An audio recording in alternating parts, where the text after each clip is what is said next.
Thank you very much.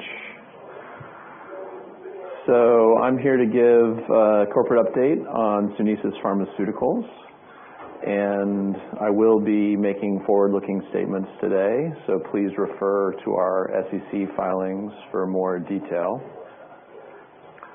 Sunesis is a company focused on oncology drug development. We have a portfolio of kinase inhibitors, and our lead asset, vecabrutinib, is in a dose escalation study for B-cell malignancies. We also have a first-in-class PDK1 inhibitor. We've been doing preclinical pharmacology work on that, and it looks very promising in multiple solid tumors as well as hematology. And then TAK-580 is a program which is a pan-RAF inhibitor partnered with Takeda. And Takeda is currently in a pediatric low-grade glioma trial for TAK-580. So our big update coming up is going to be in the second quarter when we're expecting to give an update at the European Hematology Association meeting on the progress of vecabrutinib. So we're very excited about this market because we're coming behind Imbruvica, which was really a game changer for B-cell malignancies, approved in CLL, mantle cell, a number of other subtypes of B-cell malignancies. Last year was around $5 billion in global sales, currently split between AbbVie and J&J. So really great product, really has changed the nature of treatment for CLL in particular, and has become the dominant market share leader across all lines of therapy. So starting with second line, now front line as well. The challenge that's now emerging is that patients develop resistance, and this happens over time. Generally, you don't see this for the first year. And so when it was first approved, doctors didn't think resistance was going to be an issue. This was the first paper that came out really detailing this resistance problem. A lot of the early work was done at The Ohio State University, and this was research where they followed a few hundred patients. And if you look at this gray line here, that's the resistant population, patients who progress after a period of time on Imbruvica. And you can see you have practically none in that first year, and then it inexorably goes up to 20% plus by year 4 and even higher in year 5. The other opportunities for us include the intolerant population. So many patients have trouble tolerating BTK inhibitors to the extent that that is due to covalent inhibition or a particular side effect profile of that drug. We might be a better option for some of those patients. So we think about this as a large and growing market of patients who are developing resistance. That's probably the most clearest, fastest path to market. And then beyond that, you have intolerance and just general BTK inhibition. On the right here is a little pie chart zooming in on that resistant population and thinking about the causes of resistance. And what we've found is that the vast majority of resistance seems to be associated with a very specific mutation in the BTK binding pocket, and it's the cysteine at position 481, which can mutate to a serine or some other amino acid residue. And when it does that, the covalent inhibitors can no longer function. So this is a great opportunity for us because we can address that resistance mutation, and it's a really clean, focused story. So this illustration here shows a co-crystal structure of ibrutinib in that BTK binding pocket and our product in that same BTK binding pocket. As you can see on the left here, vecabrutinib occupies that space in a very different way from ibrutinib on the right. Ibrutinib forms a covalent bond with that cysteine at position 481, and that's true of all of the covalent inhibitors. So acalabrutinib and zanubrutinib are also covalent BTK inhibitors. They form a covalent bond with that same residue. Once that mutates to a serine or something else, the covalents can no longer function as a covalent inhibitor. And as I'll show you in a few slides, their pharmacokinetics are so poor that once they can't be a covalent inhibitor, they really can't function as a BTK inhibitor. So we don't have any interaction with that cysteine. We also have very limited or no interaction with the gatekeeper residue. That's also a very common source of resistance in other TKIs. So that could also emerge as an advantage over time. So we have a very unique profile. We inhibit a number of kinases. We think it's very important to not only inhibit BTK, but also to have a little additional inhibition. ITK is of particular interest to us. This is something that Imbruvica, the market leader, inhibits ITK as well as BTK. ITK is a key kinase on T cells and generally is thought to improve your T cell function. So to the extent that you're trying to get immune system involvement that also helps fight the cancer, hitting ITK as well as BTK should be a big advantage. It's also thought to have contributed to their approval in chronic graft versus host disease. And we're looking at potential combinations with PD-1 inhibitors or CAR-T, which would make sense with these different mechanisms.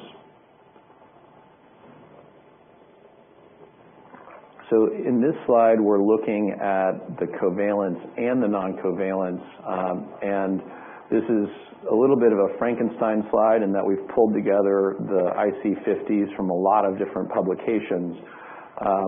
So it's a little apples and oranges, but directionally correct and gives a very good sense of which products inhibit which kinases. So you can see ibrutinib, inhibits BTK and ITK. The other covalent inhibitors do not. Acalabrutinib is generally thought to be the more specific one.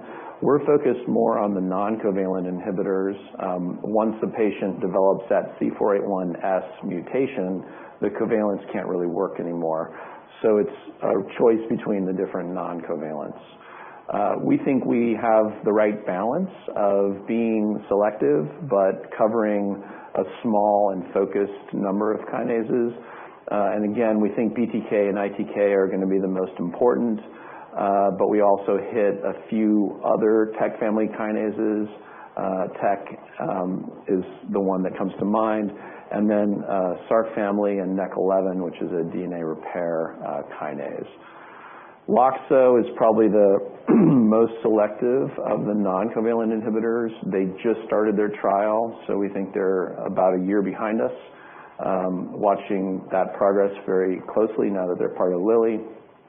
And then ArQule, we're essentially neck and neck. They also have a dose escalation trial ongoing right now, and they've just started to see signs of activity, so they reported their first PR in the last few months. So we're very excited about that because it helps validate the entire thesis, and we think as data continues to develop, we'll start to get a better sense of the differentiated profile based on how this kinase inhibitor profile translates to the clinic. So we've done a lot of work showing that we work in both wild type and this mutant form of BTK. And here you can see that we've compared ourselves to the covalent inhibitors, ibrutinib and acalabrutinib. They really lose potency when you have that mutation. So they're being forced to function as a non-covalent inhibitor because they can't form that covalent bond anymore. You would think that ibrutinib might still be able to work. They only have about a 70-fold change. But as I'll show you on the next slide, their PK is so poor that renders them inactive. Acalabrutinib has a much bigger fall-off, as you can see here. So on the left here, you can see our pharmacokinetic profile. we completed a phase 1A study in healthy volunteers, so we got some very good data on the drug. This is a single dose study. You can see very good dose proportionality between the 50 and 200 milligram level. We're currently in our 100 milligram cohort, and we'll be giving an update on our earnings call soon as to where we are in the trial. But you can see going from 200 to 300, there's a slight advantage, but you start to lose that linearity, and so that's why we think our most likely dose is in the 100 to 300 milligram range. On the right, you can see one of our lowest doses, 50 milligrams in blue, compared to the covalent inhibitors. And just visually, you can quickly see that we have much, much more area under the curve, higher Cmax. So the pharmacokinetics of acalabrutinib, zanubrutinib, and ibrutinib are just such that they can't provide round-the-clock coverage.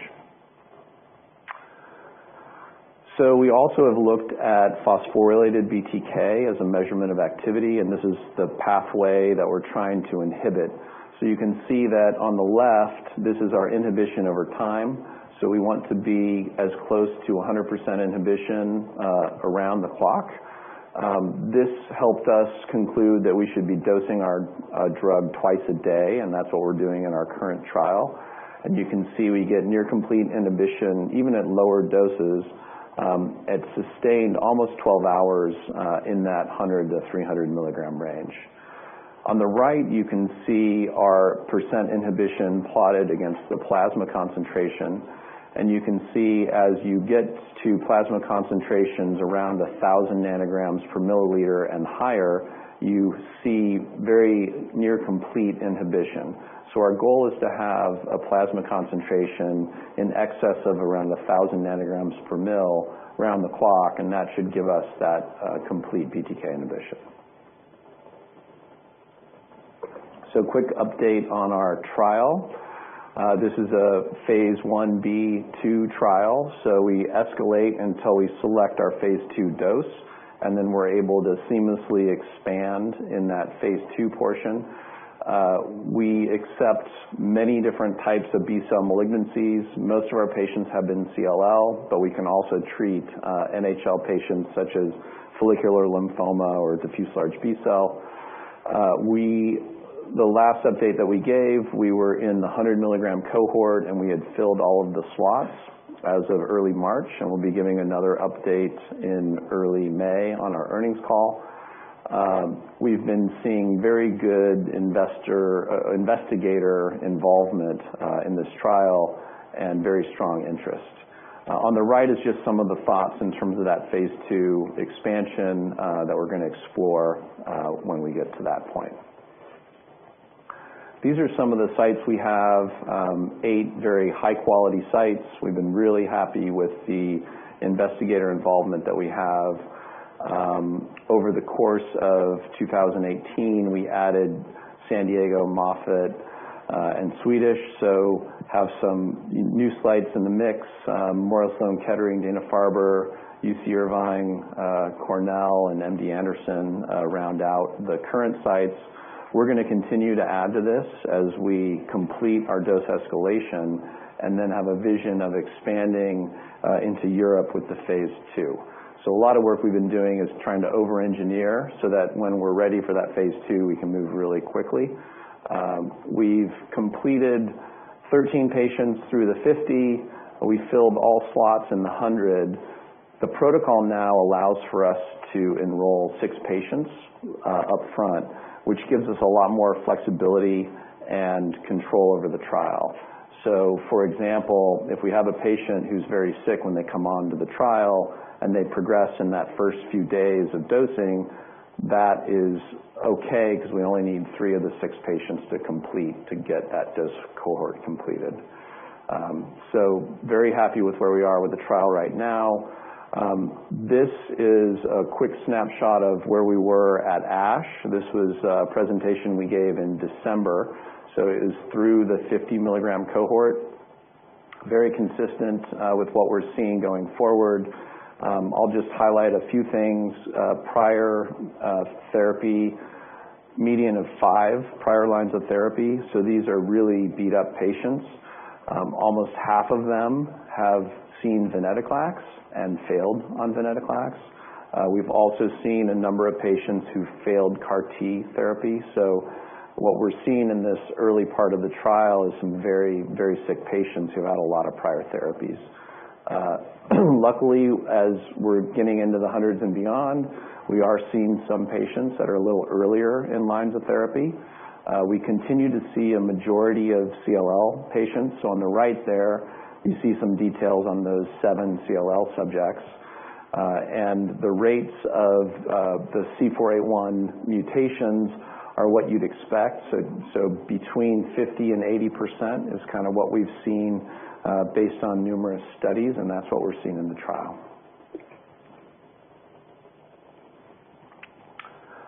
So the safety has been very relieving. We had an early signal in the 50s, a patient who had a elevation of ALT and had to come off drug, and unfortunately was not able to come back on to the study, and because of that, that was ruled a DLT. So we were looking at safety very closely, but the conclusion at the end of the 50 milligram cohort was that it was fairly well tolerated in the context of disease. A lot of these treatment emergent adverse events are related to chronic lymphocytic leukemia, where you have the cancerous white blood cells kind of crowding out the other cells, so you get all kinds of cytopenias. But the investigators were very comfortable with the profile, unanimously elected to move forward to the hundreds, and have been very supportive. So we'll continue to see how this develops as we continue the trial. This looks at the steady state pharmacokinetics. So before I was showing you single dose in healthies, this is the actual pharmacokinetics from our ongoing trial. The red here is the 25 milligram cohort, and the blue is the 50 milligram cohort. And this is about day 8. What we're keying in on is the pre-dose levels. And if you think back to the other slide, we're trying to get the pre-dose levels at 1,000 nanograms per mil or higher. This was about 250 at the 25 and about 500 plus at the 50. So that's why we're so excited about going to the 100 milligram dose, where we expect to have that steady state pre-dose level in around the 1,000 nanograms per mil level. And then going to 200 and 300, we expect to have that double again to 200, maybe a smaller increase going to the 300. We've also started looking at measurements of activity, so not just phosphorylated BTK, but also looking at some cytokines. These are cytokines produced by CLL cells, and what you can see here is that all 3 of these cytokines are being influenced by the drug. So we looked at all the patients who completed at least 1 cycle, which is 28 days, and all of those patients had a reduction in at least 2 of these 3 measures. So CCL2, 3, and 4, we think are going to be very interesting measurements. We're going to continue to monitor those over time in the trial and see if we can correlate those to disease progression and also performance for the patients. So just in summary, safety appears well tolerated. The pharmacokinetics are behaving as we had seen in the phase 1. Pharmacodynamics look very promising. We're also starting to see some activity. So in December at ASH, our investigator was highlighting 2 patients who were having some symptom improvement and reduction in some nodes. So that's very promising early data. Most recently, we also had an investigator at a medical conference who was giving a little anecdote about a 100 milligram patient who seems to be doing fairly well as well. So we're optimistic that as we get into this target dose level of the 100 to 300, we'll continue to see some signs, and we're really looking forward to the update at EHA. So I'll just very quickly highlight SNS 510. So again, this is our first-in-class PDK1 inhibitor. We're currently completing some pharmacology studies and formulation development on the manufacturing side. This is an oral inhibitor of PTK1. Historically, it's been a challenging target upstream of PI3K and also has impact on AKT, so it could have a very broad impact in a number of different cancers. And we'll be giving updates on this going forward, but pretty exciting program for the long term. And just a little on the financial side. So in January, we completed a $20 million financing, and when you take that into account, we had effectively $32 million in cash at the beginning of the year. This will get us through most of the fourth quarter, and importantly, it gets us through the dose escalation phase of the trial, so we'll be able to explore those active dose levels. We have about $7.5 million in debt, and the share count, this is fully diluted.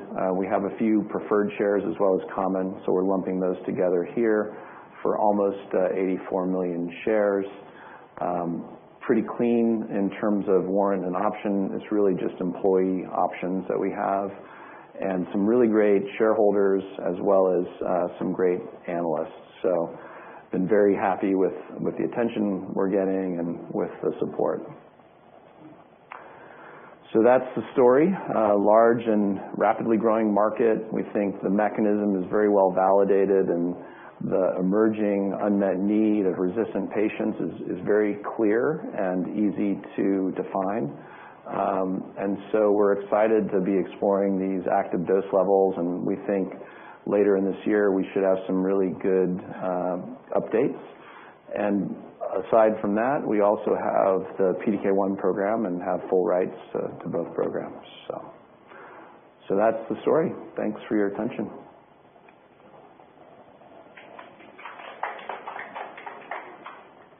I don't know if there are any questions, or we can chat offline too. But all the non-covalents are very excited about the molecule for good reason. At the end of the day, we need to see what happens in the clinic, and we're beginning to see that. But other than that, is there any way to really differentiate between the four non-covalents other than faith and security? So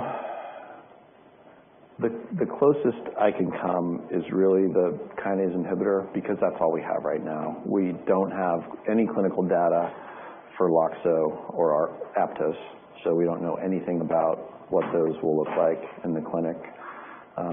We have early data on Arcual and early data on us, but I think it's just really too early to know. And then commercially, though, is there going to be a winner, one winner? Is there going to be two winners? Or you're just going to go line by line? Some patients are going to benefit from this, and others, I know it's too early to say, but what's the thought? I think there'll be multiple winners, but it won't be an even break. And I think it will determine, what will determine that is partly the profile, partly how well you can combine agents. This is cancer is always an area where you're looking at good combinations, and we've been doing a lot of thinking about combinations with venetoclax or other BCL2 inhibitors, PI3K inhibitors, and different thoughts of where you could stage this and how it could work. And that's where I do think the kinase inhibitor profile is going to be important, because if you are a little too broad, it's going to be a lot more difficult to combine with anyone else. But I also think speed's going to be important. So we're excited to really accelerate in the phase 2 portion. And I think once we all get to active doses and start playing out the profile, then we'll know more. But the ITK inhibition we do think is going to be a big differentiator, and we'll see how that plays out. We haven't yet seen the classic adverse events like arthralgias or AFib that you see with ibrutinib and some of the others. So, time will tell, but it could be really differentiated in terms of the value you bring to a patient who might not tolerate BTK, and certainly the C401S. But I do think there's room for more than one, and it'll be a big opportunity.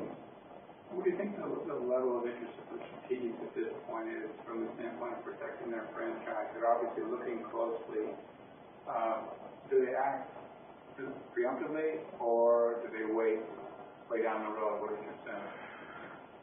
Really good question, especially in light of the Loxo Lilly acquisition. I know that the non-covalent BTK was not a driver, but I understand that Lilly's very excited about that, and I think a lot of companies are thinking about BTK as a potential backbone of therapy, and rightly so. I think the potential in heme is very good, and if you're going to be in heme, you're going to want a BTK inhibitor. I do think the non-covalents are fundamentally different, so an acalabrutinib or a zanubrutinib I would put in a very different bucket, but I think there's more value to be created by having a partner who doesn't already have a covalent. So that in some ways just limits your opportunity. You're always going to be marginalized to only the resistant patients, whereas I think for us, we're thinking of that as the best angle of approach, but then not the limit of the opportunity. It's just where you start. So, yeah. Thank you very much.